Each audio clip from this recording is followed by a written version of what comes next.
नमस्कार। मुद्दा तो है मैं आपका स्वागत है। मैं हूं आपके साथ ब्रजेश चौक से। आज मुद्दा है एसआईआर पर सियासी रार। जी हां, मध्य प्रदेश की सियासत में इस वक्त एक नया मुद्दा गर्मा गया है। बिहार के बाद अब मध्य प्रदेश में भी एसआईआर की प्रक्रिया शुरू होने जा रही है। चुनाव आयोग ने देश के 12 राज्यों में मतदाता सूची को अपडेट करने का फैसला किया है, जिनमें मध्य प्रदेश भी शामिल है। लेकिन जैसे ही इसका ऐलान हुआ, प्रदेश की राजनीति में बयानबाजी शुरू हो गई। कांग्रेस ने इसे वोट चोरी के मुद्दे से जोड़ दिया तो बीजेपी ने पलटवार करते हुए कहा है कि कांग्रेस पाकिस्तान और बांग्लादेशी वोटरों के सहारे जीत हासिल करना चाहती है। कुल मिलाकर प्रदेश में भी एसआईआर पर सियासी तकरार देखने को मिल रही है, जिसकी वजह से कई सवाल भी खड़े हो गए हैं। उन सवालों को भी हम आपके सामने रखेंगे, लेकिन पहले देखिए ये रिपोर्ट।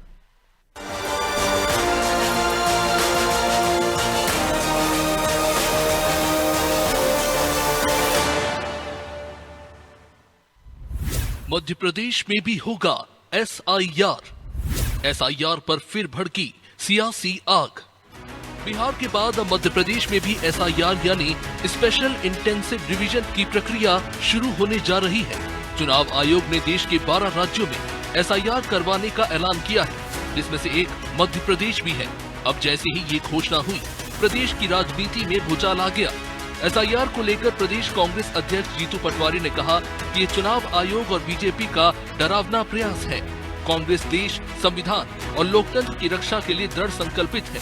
हर बूथ पर कांग्रेस का बीएलए रहेगा। एसआईआर की प्रक्रिया पर नजर रखेंगे। कांग्रेस वोट चोरी नहीं होने देगी। भारतीय जनता पार्टी और चुनाव आयोग का एक डरावना प्रयास है। बिहार में जिस तरीके से एसआईआर का पूरा प्रोग्राम बनाया गया, उससे देश में बहुत तरह की राजनीतिक हलचलें हुई।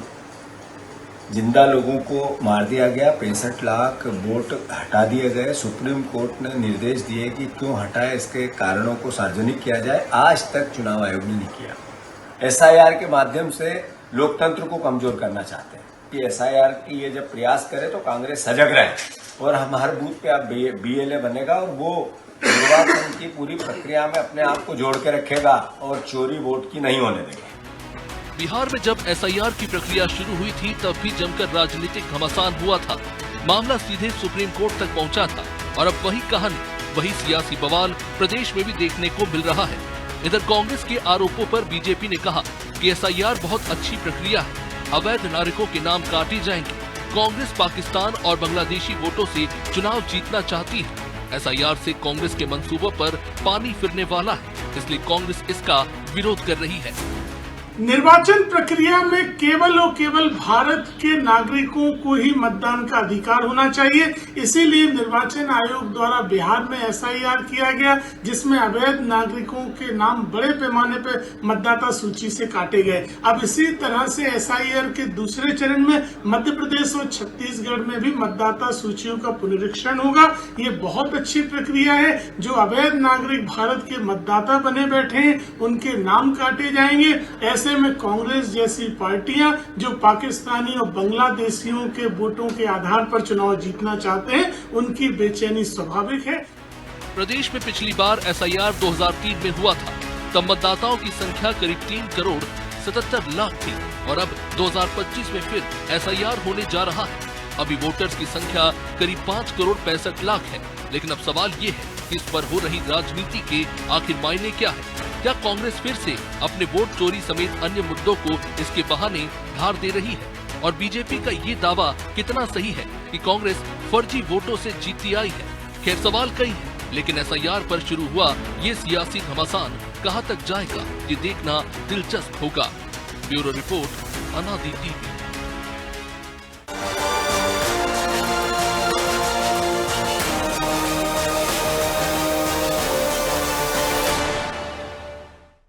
इस मुद्दे पर चर्चा शुरू करें उससे पहले वो सवाल जो जरूरी हैं। पहला सवाल, कांग्रेस को एसआईआर से इतनी आपत्ति क्यों है?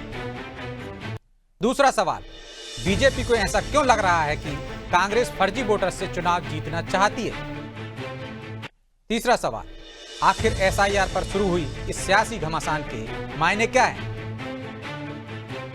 चलिए इन सवालों के साथ इस मुद्दे पर चर्चा शुरू करते हैं। चर्चा में हमारे साथ मौजूद हैं बीजेपी प्रवक्ता प्रियंका दुबे, कांग्रेस प्रवक्ता विनोद शर्मा और हमारे सहयोगी प्रभु पटेरिया।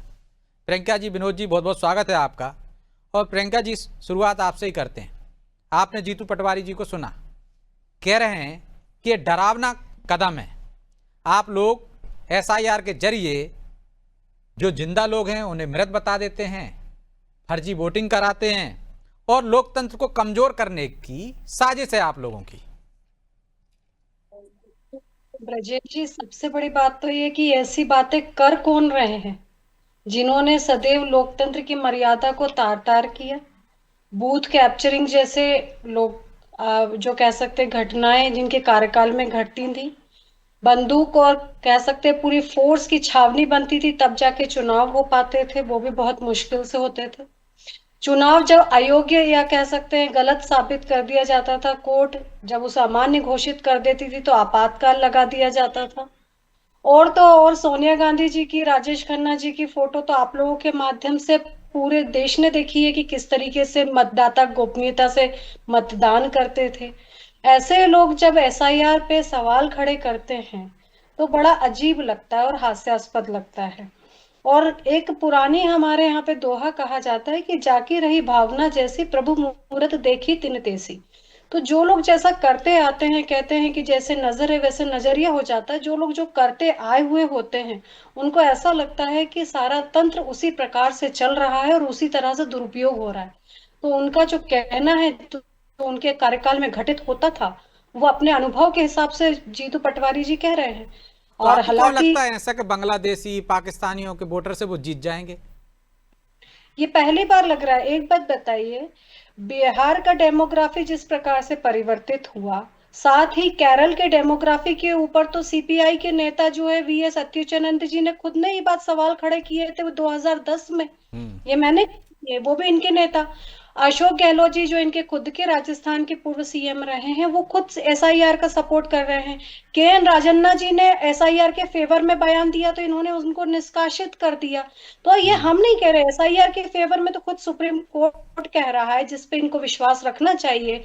इनके नेता कह रहे हैं, उनपे इनको विश्वास रखना चाहिए। फिर इतना असंतोष इनके आपसी आईएनडीआई गठबंधन में भी क्यों है और साथ ही साथ इनके खुद के नेताओं में असंतोष क्यों है, ये तो इनको खुद को मंथन करना चाहिए। और एसआईआर पहली बार हो रहा है कि ब्रजेश, ये तो 8वीं बार हो रहा है। पहले तो पहले भी जब हुआ तब आपत्ति क्यों नहीं लगाई गई? अगर आपत्ति थी तो उसी समय बंद कर देना चाहिए था, पर आज हो रहा है तो आपको समस्या हो रही है। तो ये जो इनकी कथनी और करनी के भेद है, इससे ये खुद नहीं उभर पाते हैं। और जिस तरीके से सरकारी मशीनरी का इन्होंने दुरुपयोग सदैव किया है, तो इनको हमेशा ये भय बना रहता है। चलिए जवाब ले लेता हूँ। विनोद जी, वो कह रहे हैं कि 9वीं बार हो रहा है, 8वीं 9वीं बार हो रहा है, तो अब आपत्ति क्यों आपको एसआईआर से, और आपको क्यों लगता है कि वो उसका दुरुपयोग कर रहे हैं? वो तो कह रहे हैं बूथ कैप्चरिंग का हो चाहे आपातकाल लगाने का, आपका इतिहास ऐसा रहा है लोकतंत्र को खतरे में डालने का।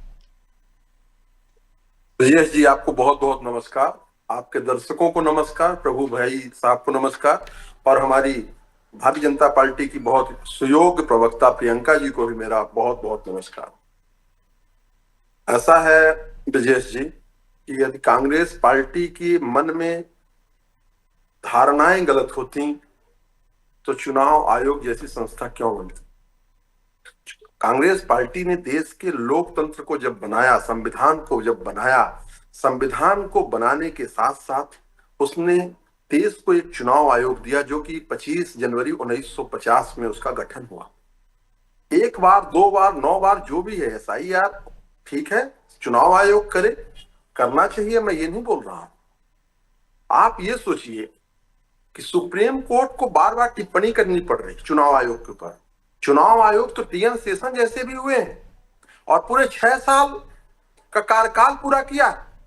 लोग दुहाई देते हैं टीएन शेषन के कार्यकाल की कि ऐसा चुनाव आयोग भी हुए हैं, बहुत सारे और भी चुनाव आयोग हुए हैं। 26वें हैं ज्ञानेश कुमार जी।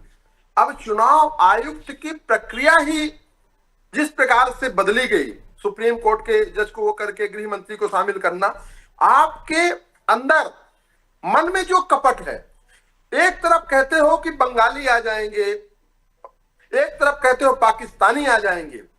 सत्ता सरकार में इतनी मजबूत सरकार बैठी है, देश का इतना बड़ा मजबूत गृह मंत्री बैठा है, उस गृह मंत्री के रहते कहां से बांग्लादेशी आ रहे भाई? या तो आप गलत हो किस मुद्दे पे, सरकार के मुद्दे पे, या तो यहां पे अब समस्या ये है कि 2014 में नरेंद्र मोदी जी ने जिन नारों के साथ सरकार आई थी, बहुत हुई महंगाई की मार, अब की बार मोदी सरकार, 2 करोड़ युवा रोजगार, अब पकौड़ा योजना और रील बनाओ योजना चालू हो गई है। तो पकौड़ा योजना, रील बनाओ योजना, पेट्रोल डीजल के दाम हो, दाल के दाम हो, दूध के दाम हो, दही के दाम हो, उन सब से ध्यान को भटकाने के लिए हम पूछना चाहते हैं आपके चैनल में, आप बहुत योग्य पत्रकार हो, प्रियंका जी भी हैं, बिहार में कितने बांग्लादेशी मिले? उन बांग्लादेशियों के नाम सार्वजनिक अभी तक चुनाव आयोग ने क्यों नहीं किया? चुनाव वहां 6 तारीख को वोटिंग हो जाएगी, 6 तारीख को वोट पड़ जाएगा, 11 तारीख को वोट पड़ जाएगा, 14 तारीख को एक नई सरकार आ जाएगी, पर आज भी तो बिहार जी, आप लोगों ने कितनी आपत्ति दर्ज करा दी? वहां आपका सवाल लेके चला जाऊंगा मैं प्रियंका जी के पास। आपने कितनी आपत्ति दर्ज करा दी कि ये गलत नाम काटे गए? यदि चौकसे जी आपके पास ये डेटा नहीं है कि कांग्रेस पार्टी ने कितनी आपत्ति दर्ज कराई, तो मुझे थोड़ा आप पे डाउट होता है। अरे आप दे दीजिए दर्शकों को। नहीं, आप पे डाउट, मैं आपको मौका दे रहा हूँ ना भाई, मैं आपको मौका दे रहा हूँ, दे दीजिए, आप दे दीजिए। नहीं, आप सुनो तो, आप हेड हो, प्रदेश के हेड हो, आप ये डेटा लेके बैठना चाहिए। आप तो सिर्फ भारतीय जनता पार्टी के डेटा लेके बैठ जाते हो। ये भी लीजिए, अब मैंने आपसे डेटा मांग लिया तो आपने कहा बीजेपी का लेके बैठ जाते हो। मैं तो आपसे कह रहा हूँ, आप दे दीजिए। आपको देश का, मेरी सबसे बात होती है तो बोलते चौकसे जी तो संघ के ही आदमी हैं, तो ये लोग बोलते हैं, मुझे इसमें कोई दिक्कत नहीं, आप संघ के रहिए या जनसंघ के रहिए, पर मैं इसलिए आता हूँ कि आप देखिए, आपने मुझ पे इतनी देर वो कर ली, सीधा मैंने कहा कि आप दे दीजिए ना, आपकी पार्टी में विरोध का आपके पास ज्यादा फैक्ट होंगे ना, दे दीजिए, मुझे दे दीजिए। चलिए, मैं आप बोलेंगे मैं दोहरा दूंगा, और बोलिए। देखिए, ऑन द रिकॉर्ड बता रहा हूं, जब योगेंद्र यादव जी सुप्रीम कोर्ट के पास डेटा लेके गए और सुप्रीम कोर्ट ने चुनाव आयोग को फटकार लगाई, 1 बार नहीं, 2 बार नहीं, 3 बार नहीं, 4, 5 बार चुनाव आयोग को फटकार लगाई। योगेश यादव कांग्रेस के नेता हैं क्या? जी, मैं कांग्रेस की आपत्ति की बात कर रहा हूं। आप वोट चोरी का अभियान लेके गए थे ना भाई, आपने कितनी आपत्ति दर्ज करा दी कि गलत नाम काट दिए। लगता है आपका ध्यान कहीं और है। जयराम रमेश जी कांग्रेस के नेता हैं। जयराम रमेश, हाँ, जयराम रमेश जी है ना चुनाव आयोग के पास कि हमारे डेलीगेशन, जब चुनाव आयोग से 9 बार एप्लीकेशन दे रहे नेता विपक्ष, जिन्होंने वोट चोर गद्दी छोड़ का पूरा एक प्रेस कॉन्फ्रेंस किया, इसके बाद चुनाव आयोग ने कहा कि 7 दिन में आप तो प्रवक्ता है ना, आपने नेता ने जो डाटा दिया होगा वो आपके पास होगा ना, आपके पास है या नहीं है? आपने मुझ पर सवाल उठा दिया, मैं स्वीकार कर रहा हूं कि मेरे पास नहीं है कि कांग्रेस ने कितनी आपत्ति दर्ज कराई। आप तो कांग्रेस के ही नेता है ना, कांग्रेस के प्रवक्ता है, तो आप बता दीजिए कितना डेटा है आपके पास, कितनी आपत्ति दर्ज कराई? अरे कांग्रेस पार्टी ने जब आपत्ति दर्ज कराई तभी तो सुप्रीम कोर्ट की बात आई और चुनाव आयोग को सुप्रीम कोर्ट ने लताड़ मारी, डांट मारी। अब इससे ज्यादा चुनाव आयोग को सुप्रीम कोर्ट चलाए, इससे ज्यादा फल क्या होगी? पर आप चुनाव आयोग पे सवाल नहीं करोगे, आप ये सवाल नहीं करोगे जब भारतीय जनता पार्टी के लोग चुनाव आयोग पे सवाल करेंगे। सवाल चुनाव आयोग से भी कर लूंगा, मुझे सवाल करने में किसी से आपत्ति नहीं है, लेकिन आप चुनाव आयोग का सवाल बीजेपी से कर रहे हैं कि भाई एसआईआर क्या बीजेपी करा रही है क्या? चुनाव आयोग करा रहा ना, पहले भी 8 बार चुनाव आयोग ही करा चुका है, आपके शासनकाल में कराई थी उसने। ऐसा है, मुझे एक भी बात ऐसा समझ में नहीं आया जब सुप्रीम कोर्ट ने इसके पहले जितनी बार एसआईआर हुई सुप्रीम कोर्ट ने कोई व्यवधान उत्पन्न किया। आज ऐसी क्या जरूरत पड़ गई? इसका मतलब है कि चोर की दाढ़ी में तिनका, इसका मतलब है कि पारदर्शिता नहीं है। पहले एक लाइन सुनिएगा आप में हमारी, पहले मतदाता सरकार चुना करती थी, आज सरकार मतदाता चुनती है। आज सरकार तय करती है कौन मतदाता रहेगा कौन। एक घर में 245 लोग मिलते हैं, एक घर में 245 लोग, पिता का नाम AABB, मकान क्रमांक 10000, एक लंबी फहरिस्त चली जाती है, और आप कहते हो चुनाव आयोग बिल्कुल पारदर्शी तरीके से काम कर रहा। चुनाव आयोग, आपको मैं बताऊं, मैं रीवा में बैठा हूं, रीवा विधानसभा में राजेंद्र शुक्ला जी यहां से विधायक होते हैं और डिप्टी सीएम भी है। रीवा विधानसभा में मैं भी कह रहा हूं, मैं आपको बताऊं, रीवा विधानसभा में मऊगंज के लोगों के नाम जुड़े हुए हैं, देवतलाव के लोगों के नाम जुड़े हैं, और इस तो अब तो जीतू पटवारी कह रहे हैं ना कि हमारे BLA सब जगह तैनात रहेंगे, एक भी फर्जी वोटिंग या मतदाता का नाम नहीं जुड़ने देंगे। तो आपको अपने BLA पे संदेह है क्या? अपने कार्यकर्ताओं पे संदेह है क्या? हो जाने दीजिए SIR। एक आप पढ़े लिखे, पूरा पैनल पढ़ा लिखा है। चुनाव आयोग वोटर आईडी कार्ड से आधार कार्ड को क्यों नहीं लिंक कर देता? कर दिया भाई, सुप्रीम कोर्ट ने बोल दिया, आप करेक्शन कर लीजिए।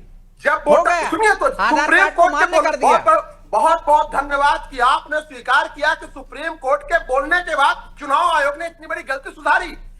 जैसे ही वोटर आईडी आधार कार्ड से लिंक हो जाएगा तब तो एक ही वोट रहेगा ना, तो क्यों नहीं हम सारे वोटर आईडी कार्ड को, सब सारे वोटर्स को आधार कार्ड को लिंक कर देते, दूध का दूध पानी का पानी हो जाएगा। पर समस्या ये है कि हमको 2 करोड़ रोजगार जो देने थे मोदी जी बोले थे, और जो पूरा का पूरा ध्यान मोदी जी रिपीट कर रहे हैं, मैं लौटूंगा आपका जवाब भी लूंगा आपके आरोपों का पानी पे लगा दिए हैं प्रियंका जी से। लेकिन प्रभु जी, आखिर SIR पर इतनी सियासत क्यों हो रही है? पहली बार तो हो नहीं रही है। और यदि कह रहे हैं कांग्रेस कहे या पश्चिम बंगाल में ममता बनर्जी कहे, सबके BLA हैं, सब तैनात कर दीजिए, लेकिन सियासत क्यों और इससे क्या फायदा हो रहा है? ऐसा है विजय जी, आ रहा हूं विनोद जी। कोई फायदा नहीं हो रहा है, केवल बातों के बताशे बनाना है। यदि फायदा हो रहा होता तो कांग्रेस पार्टी बिहार चुनाव का बायकॉट कर देती या तेजस्वी यादव बायकॉट कर देते। यदि उनने जो है वो तेजस्वी यादव ने तो कहा ना हमने इतनी आपत्तियां दर्ज कराई हैं, उनकी पार्टी ने कराई, कांग्रेस ने भले नहीं कराई वो आपत्तियां वैसी। फिर जब अपील का मौका आया कोई अपील पे नहीं गया। देखिए, जब भी कोई प्रक्रिया होती है, चुनाव आयोग का तंत्र है, ये पहले से तय निर्धारित है। जैसा कि अभी विनोद जी बता रहे थे कि चुनाव आयोग कांग्रेस ने बनाया, कांग्रेस ने चुनाव आयोग की नीतियां बनाई, कांग्रेस ने संविधान बनाया, उसके तहत SIR हो रहा है। तो कांग्रेस की बनाई नीति के, कांग्रेस के बनाए चुनाव आयोग के जरिए, कांग्रेस के बनाए सिस्टम के जरिए, या पहले जो तय प्रक्रिया थी कांग्रेस के समय बनी हुई, उससे SIR हो रहा है। तो वही प्रक्रिया में भी SIR हो रहा है। बस ये है कि समय के साथ डाटा बदल गया है कि भाई पहले आप जो है को लोग पढ़े लिखे नहीं होते थे, तो अब मार्कशीट मांगने लगे पढ़े लिखे लोग हैं ज़्यादातर। अब आधार कार्ड नहीं था पहले, कांग्रेस ने आधार कार्ड का शगुफा फेंका था जिसको मोदी जी ने लागू किया, अब आधार कार्ड मांगा जाने लगा है। और बहुत सारी चीज़ें उसमें वेरिफिकेशन के लिए जो चीज़ें बैंक के पहले लोगों को खाते नहीं होते थे, अब हर आदमी का बैंक खाता है तो बैंक का पासबुक मांग ली जा रही है। पहले इतने सारे लोग नौकरी पेशा में नहीं होते थे, बहुत सारे हैं तो उनसे पेंशन सर्टिफिकेट या नौकरी का सर्टिफिकेट मांग लिया जा रहा है। पहले ये चीज़ें नहीं होती थी ना, जमीन का मांग लिया जाता था, भाई तुम्हारे नाम पे जमीन हो तो वो ले आओ, ऋण पुस्तिका ले आओ, ऐसे होता था उस जमाने में। वो 2003 का 20 साल पुराना तो अभी कोई हम चर्चा कर नहीं रहे हैं कि उसको देख रहे हैं कि तब क्या आपत्ति थी, तब क्या था, तब कैसे हुआ था। और जो तो इसलिए वो उसी प्रक्रिया के तहत ऐसा ही हो रहा है। नई चीज़ें उसमें हैं लोगों के पास उपलब्ध प्रमाण पर, तो उनको मांगा जा रहा है। स्वाभाविक तौर पर जो अभी विनोद जी ने कहा कि एक घर में 248 तक वोटर हैं, रीवा में मऊगंज जोड़ दिए गए, तो ये जो पिछली SIR तो कांग्रेस के रिजिम में हुई होगी ना, यदि कांग्रेस को सरकार थी उस जमाने तो दिग्विजय सिंह की मध्य प्रदेश में। तो यदि ये साबित कर दें कि अभी बीजेपी ने जोड़े या पहले से जुड़े हुए थे, यदि पहले से जुड़े हुए थे तो कांग्रेस की प्रक्रिया के तहत ही जुड़े हुए थे, तो उनको हटाने की अब प्रक्रिया हो रही है। तो यही जो अशुद्धियां हैं, जो गलतियां हैं, जो गड़बड़ियां, उसी को तो साफ किया जा रहा है। 48 लाख वोटर यदि बिहार में हट गए हैं, उसके बाद कहीं कोई चू चपड़ नहीं है। पहले बहुत हल्ला था जब तक प्रक्रिया चल रही थी। अब उनमें से एक भी वोटर नहीं गया अब इसी प्रक्रिया को देख लीजिए आपने, जो है कि अब 4 तारीख से वो घर घर जाके गणना शुरू होगी 1 महीने तक। 1 महीने के बाद उसका प्रकाशन होगा। प्रकाशन होने के बाद आपने उनको जो है लोगों को 1 महीने तक आपत्ति करने के लिए टाइम दिया। उसके बाद वो सूची प्रकाशित होगी। सूची प्रकाशित होने के लिए अपील के लिए 2 महीने का टाइम दे रही है चुनाव आयोग कि भाई आप 1 महीने पहले आपको दिया कि आपका नाम नहीं है लिस्ट में, देख लो, नहीं है तो आप दावे आपत्ति करो, दस्तावेज दो, अपने जो भी प्रमाण मांगे जा रहे हैं, यदि आप हैं उस लायक तो आप साबित कीजिए। नहीं है उसके बाद भी यदि उनने गलत, चुनाव आयोग ने कर दिया, आपके साथ धोखा कर दिया, आपका नाम सूची से विलोपित कर दिया, काट दिया, तो उसके बाद अपील करने के लिए 2 महीने का समय दे रहे हैं। 2 महीने तक वेरिफिकेशन अपील होगा, उस समय आप आइए, उसके बाद फाइनल सूची जारी होगी। तो इतनी पारदर्शिता के साथ यदि काम होने जा रहा है तो होने दीजिए ना। जब गड़बड़ी होगी उसके बाद हम बात करेंगे। बिहार में अपील करने कोई नहीं गया, 0 अपील है। शिकायत जब तक प्रक्रिया चल रही थी बहुत हल्ला मचा, उसके बाद शांति हो गई। प्रक्रिया होने के बाद कोई एक आदमी नहीं आया कि मेरा नाम गलत काट दिया है, मैं ये अपील करता हूँ बिहार में। मध्य प्रदेश में हम देख लेते हैं, वो 248 जिस घर में बता रहे हैं, उस घर के 248 में से 247 लोग तो आने चाहिए ना अपील में। तो वो यदि आते हैं तो फिर उस प्रक्रिया को हम देखेंगे। तो पारदर्शी प्रक्रिया हो रही है, और आपके समय में भी हुई थी, गड़बड़ी हुई तो तब हुई होगी जब दिग्विजय सिंह शासन काल में। इन तमाम सवालों के जवाब जो प्रभु जी ने उठाए मैं आपसे लूंगा विनोद जी। लेकिन प्रियंका जी वो आरोप लगा रहे हैं कितने बांग्लादेशी मिल गए आपको बिहार में, कितने पाकिस्तानी मिल गए आपको बिहार में, तो आप भी तो एक नैरेटिव गढ़ने की कोशिश कर रहे हैं ना। अगर आप लोगों को विश्वास है कि कोई बांग्लादेशी या जो हम कह सकते हैं पाकिस्तानी घुसपैठिया नहीं है, तो एनआरसी होने दीजिए ना। आप लोग आपत्ति उसमें भी क्यों लगाते हैं? आप लोग को सीएए से भी प्रॉब्लम क्यों हुई थी? उसको भी आप लोगों ने गलत नैरेटिव क्यों गढ़ा था? बताइए। उसका जवाब भी आज तक आप लोग जनता को नहीं दे पाए। शाहीन बाग में इतना बड़ा दंगा हो गया, आज तक आप लोग उसकी जिम्मेदारी भी नहीं ले पाते और क्षमा याचना भी नहीं करते। आप लोग हमेशा भ्रमात्मक जानकारी फैलाना, मिथ्या वचन करना और उसके बाद में भाग जाना। आप लोग एक पीपीटी दिखाते हैं, वो भी म्यांमार में बनी हुई, और आज उसके ऊपर से आप हमारी सरकार पे सवाल खड़े करते हैं। सुप्रीम कोर्ट में क्यों नहीं लेके जाते उस पीपीटी को और पूरे पुलिंदे को? वो बम आपका सुप्रीम कोर्ट में क्यों नहीं फूटता है? और जब सुप्रीम कोर्ट आपको ईवीएम के ऊपर से फटकार लगाता है, सुप्रीम कोर्ट आपके जब एसआईआर को फेवर करता है तो आपको वो बुरा लगता है, और जब आपके फेवर में बोल देता है तो सुप्रीम कोर्ट के ऊपर आपको विश्वास हो जाता है। जब इंदिरा गांधी जी को उन लोग ने अम्मा ने क्वेश्चन किया, तब आपको सुप्रीम कोर्ट पे विश्वास क्यों नहीं? कोर्ट के ऊपर विश्वास तब आपको नहीं होता। परंतु जब राम मंदिर का निर्णय आता है, तब आपको कोर्ट जो है वो कोठा नजर आने लगता है, वहां आप कोर्ट की अवमानना करने लग जाते हैं। तो किसी एक स्टैंड पे तो रहिए। और यहाँ तो आपके खुद के नेता आज एसआईआर के फेवर में उतर आए हैं, तब आप क्या करेंगे? ठीक, तो बेहतर इसमें कार्यकर्ता विनोद जी खड़े जवाब करिए। दीजिए। आपके ही कुछ नेता भी विरोध कर रहे हैं। ऐसा है ब्रिजेश जी, मैं आपके माध्यम से प्रियंका जी को बताना चाहूंगा, ये कांग्रेस पार्टी ही थी जब नरेंद्र मोदी ने भूमि अधिग्रहण बिल लागू किया, तो कांग्रेस पार्टी भूमि अधिग्रहण जो नरेंद्र मोदी ने लगाया उसके खिलाफ थी और बाद में नरेंद्र मोदी को झुकना पड़ा। वो कांग्रेस पार्टी ही थी जब नरेंद्र मोदी जी ने 3 काले कानून लगाया और जहां पे 745 किसानों शहीद हो गए, 745 किसान। फिर एक दिन चुपके से नरेंद्र मोदी जी आते हैं, नरेंद्र मोदी जी कहते हैं कि मुझे किसानों को समझाने में गलती हो गई, भूल हो गई। 745 किसान जब शहीद हो गए और उनको अपने 3 काले कानून वापस लेना पड़ता है। हम विपक्ष में हैं, पर विपक्ष का मतलब ये नहीं होता कि हम जब भारत देश को विपक्ष की जरूरत पड़ती है तो हमेशा विपक्ष भी सरकार के साथ खड़ा होता है। नहीं बिल्कुल, लेकिन एसआईआर तो चुनाव आयोग करा रहा है ना, सरकार थोड़ी नहीं करा है, वो लगातार कराता आ रहा है। आपका बनाए हुए चुनाव आयोग आप ही ने बोला और प्रभु भाई साहब ने भी बोला कि दिग्विजय सिंह जी ने कराया। अभी तो उस समय चुनाव आयोग नहीं अरे भाई, कराया। राज्यों के माध्यम से होता है, प्रक्रिया है। आपने बोला कि दिग्विजय सिंह जी ने कराया, मैं वही एक प्रक्रिया होती है चुनाव आयोग की, वो राज्यों के माध्यम से ही कराता है। विनोद जी ये वो कहना चाह रहे थे। मैं एक जनप्रतिनिधि हूँ, पार्षद हूँ, मैं जानता हूँ कि कैसे होता है और कैसे नाम जुड़ते हैं। ब्रजेश जी प्रवक्ता होने के साथ साथ मैं पार्षद हूँ लगातार कई सालों से, मैं जानता हूँ कैसे नाम कैसे फर्जी नाम जुड़वाए जाते हैं। यही बता दो विनोद जी, यदि जुड़ते हैं तो बता दो। आपने तो बहुत सारे बताए रीवा के, बता दो कैसे जुड़ते हैं। आज तक प्रभु जी फर्जी नाम न हमने जोड़े और न फर्जी जिनने जुड़वाए वो तो आपको पता होगा, तो फिर जो आपने नहीं जुड़वाए। सही है प्रभु जी, ये बात सही है कि राजेंद्र शुक्ला जी के ऑफिस से तहसीलदार को एक लिस्ट जाती है डायरेक्ट, और जितने लिस्ट वहां से चले जाते हैं उनके ऑफिस से, हमने इसको कलेक्टर के पास ले जाके रखा।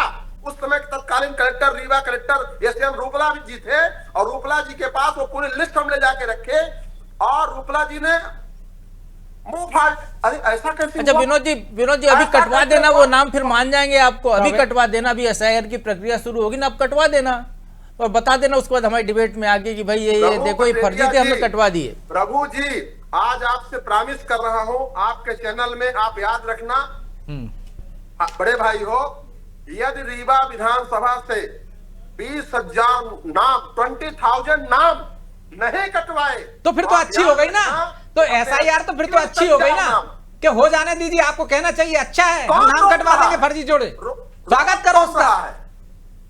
गुमराह किया जा रहा, भटकाया जा रहा, ध्यान भटकाया जा रहा। मैं जीतू पटवारी द्वारा इतने ये सोचिए, एसआईआर जीतू पटवारी कह रहे हैं कि डरावना प्रयास है, ना जिंदा लोगों को मरा बता के जोड़ अरे देंगे। विनोद भाई आप 20,000 नाम कटवाने को तैयार होगी, फर्जी 20,000 नाम थे, आप खुद बता रहे हो कटवाएंगे। आपका नेता कह रहा है कि गलत है नाम काटना। जीतू भाई हमारे नेता हैं, हमारी बात होती है। जीतू भाई तुमको जरा समझाओ ना, नीतू भाई को पटरी पे लेके आओ। आप जीतू भाई को ट्रैक पे लेके आओ, समझाओ उनको कि 20,000 नाम कटवाने। दादा चुप रहो कम से कम। ना जीतू भाई ने जो बोला, जीतू भाई ने क्या कहा, ध्यान भटका रहे हो, ध्यान। हाँ ध्यान भटका रहा है, आयोग की प्रक्रिया। प्रियंका जी समय नहीं है, 30 सेकंड में जो कुछ कहना चाहती हैं। विनोद जी सबसे पहले तो जो रीवा में रायशुमारी की चोरी हुई है, जिसके बोर्ड लगे हुए हैं, पहले उसकी गणना करवा लीजिए। चलिए माफी चाहता हूं क्योंकि समय की बाध्यता है, इसलिए चर्चा को यहीं विराम देना होगा। आप दोनों का बहुत बहुत धन्यवाद। तो एसआईआर चुनाव आयोग कराता है, लेकिन सियासतदानों को यहाँ भी सियासत करने का मौका मिल गया है। एक पक्ष कहता है बेहतर हो रही है, दूसरा पक्ष कह रहा है कि उसमें गड़बड़ियाँ होंगी। तो चुनाव आयोग को तो कम से कम एक संवैधानिक संस्था है, उस पर भरोसा करिए। हर चीज़ को सियासी मुद्दा मत बनाइए। लेकिन सियासतदार हैं, उनको नैरेटिव सेट करना होता है, लेकिन ये नैरेटिव कितना काम करेगा ये तो आने वाला समय बताएगा। बहरहाल मुद्दा तो है। मैं इतना ही, मुझे दीजिए इजाजत और आप देखते रहिए अनादि टीवी। नमस्कार।